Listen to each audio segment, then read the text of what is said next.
ہم نکلنا چاہتے ہیں، مزید برداشت ورکروں میں ختم ہو گئی، ہمیں ایک راستہ بتا دے ورنہ ہم اپنا راستہ خود چن لیں گے کہ وہاں پر میرا لیڈر مشکلات میں وہ کمپرومائز نہیں کر رہا ہے، جب میرے لیے وہ وہاں بیٹھا ہوا ہے، ڈٹا ہوا ہے، میں آزاد گھوم رہا ہوں، یہاں پریشان ہوں، خالی آنسو نکالنے سے کیا ہوگا؟ احتجاج ہو گیا، گھر جا کے سو گئے، ایسا نہیں ہوگا۔ میرے خان پہ کیا بیت رہی ہے؟ تو آج میں واضح کہنا چاہتا ہوں کہ پہلے اس کا ٹریٹمنٹ صحیح ہاسپٹل میں ہونا چاہیے، اس کے بعد ہماری قیادت میں اپیل کرتا ہوں کہ ہمیں اجازت دے، ہم نکلنا چاہتے ہیں، مزید برداشت ورکروں میں ختم ہو گئی، ہمیں ایک راستہ بتا دے ورنہ ہم اپنا راستہ خود چن لیں گے کہ وہاں پر میرا لیڈر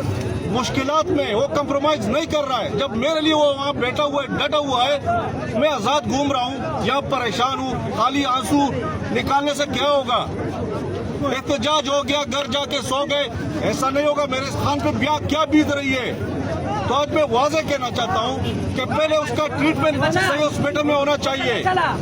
اس کے بعد ہماری قیادت میں اپیل کرتا ہوں کہ ہمیں اجازت دے، ہم نکلنا چاہتے ہیں، مزید برداشت ورکروں میں ختم ہو گئی،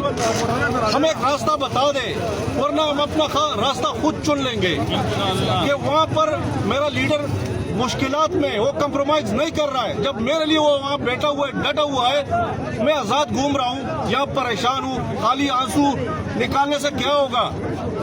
احتجاج ہو گیا، گھر جا کے سو گئے، ایسا نہیں ہوگا۔ میرے خان پہ کیا بیت رہی ہے؟ تو آج میں واضح کہنا چاہتا ہوں کہ پہلے اس کا ٹریٹمنٹ صحیح ہاسپٹل میں ہونا چاہیے،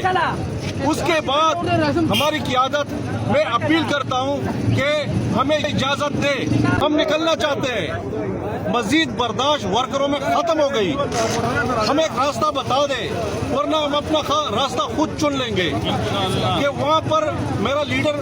مشکلات میں وہ کمپرومائز نہیں کر رہا ہے، جب میرے لیے وہ وہاں بیٹھا ہوا ہے، ڈٹا ہوا ہے، میں آزاد گھوم رہا ہوں، یہاں پریشان ہوں، خالی آنسو نکالنے سے کیا ہوگا؟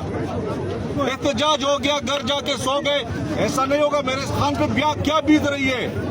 تو آج میں واضح کہنا چاہتا ہوں کہ پہلے اس کا ٹریٹمنٹ صحیح ہاسپٹل میں ہونا چاہیے، اس کے بعد ہماری قیادت میں اپیل کرتا ہوں کہ ہمیں اجازت دے۔